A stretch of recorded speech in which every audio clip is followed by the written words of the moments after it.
Jumping elephants. As a grown man, do I appreciate jumping elephants? I mean, seriously, who came up with this idea? Like, you sit down, you play a game, you are Mario, and then you transform yourself into a jumping elephant who can crush boulders and crush blocks. I mean, the guy at Nintendo who came up with the idea of jumping elephants should get a raise immediately. Because this is just not any elephant, this is a next-gen elephant created by some creative soul with way too much imagination. Well done, to be honest. You, my lord, deserve an award. But to be honest, do I like jumping elephants? In fact, I do, especially when they're used to contribute to an appealing gameplay. In Super Mario Wonder, Nintendo has thrown all their creative cards into one pile.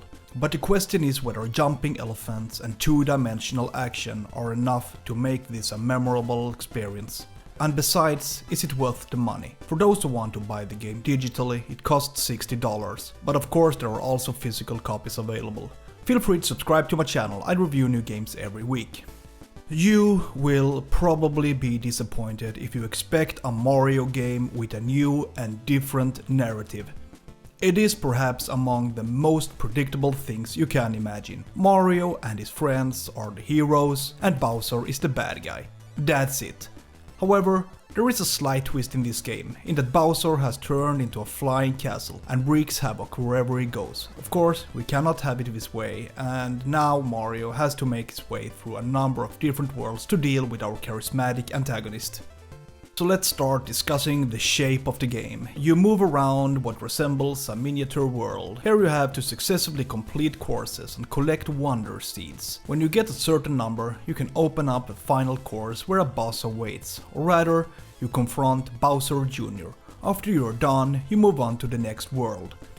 This is basically what it's all about, but there's more.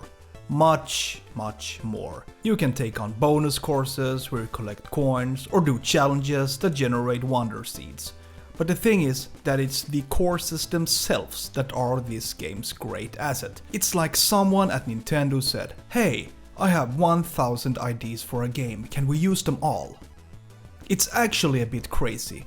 But the developers have really gone all in this time. You can race against a worm, Mario can blow bubbles, there are courses where you jump to the beat of the music, sometimes the courses rotate, sometimes you see everything from a top-down perspective, and of course you can turn into an elephant that can smash blocks. But what's really cool is that everything is basically completely unpredictable. No course is the same as the other. But I wonder how the developers reasoned when they created the game. It's as if the concept of ordinary is totally forbidden, so instead Nintendo puts together something that makes everything a little more weird.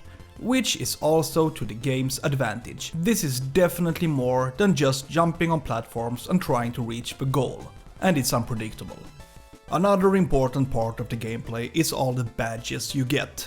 This basically means that you learn new techniques. For example, your cap turns into a parachute. Very useful if you have to hover between the platforms. Or a technique called the dolphin kick, which affects your agility and speed underwater. I would like to say that these badges are basically a good addition to the game. It is somewhat reminiscent of Metroid, as you find items that are then used in different situations. So unlike, for example, Mario Odyssey, where you could basically only do things with your cap, you can now use different techniques that can help in different situations. To this, I also want to mention the control, which generally feels pretty standard for a Mario game. In addition to the classic stuff like dashing and jumping, it is relatively easy to use the new techniques. It's more about getting used to what each thing can do, rather than the new things feeling awkward to use. Overall, the control is well balanced in my opinion. When it comes to the visuals, the game shows what an outdated console like the Switch is capable of.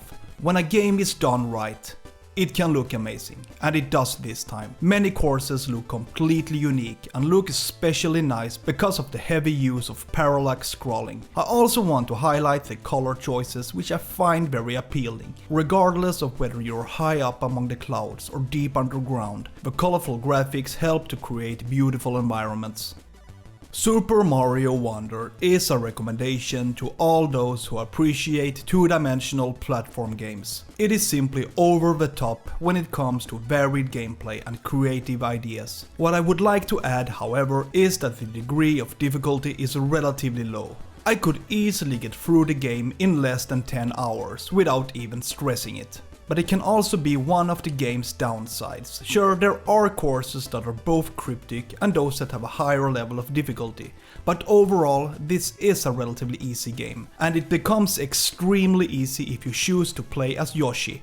He is basically immortal, so well, don't pick him if you want a challenge. I also would have liked more bosses. Besides Bowser, it's mostly Bowser Jr. you fight against.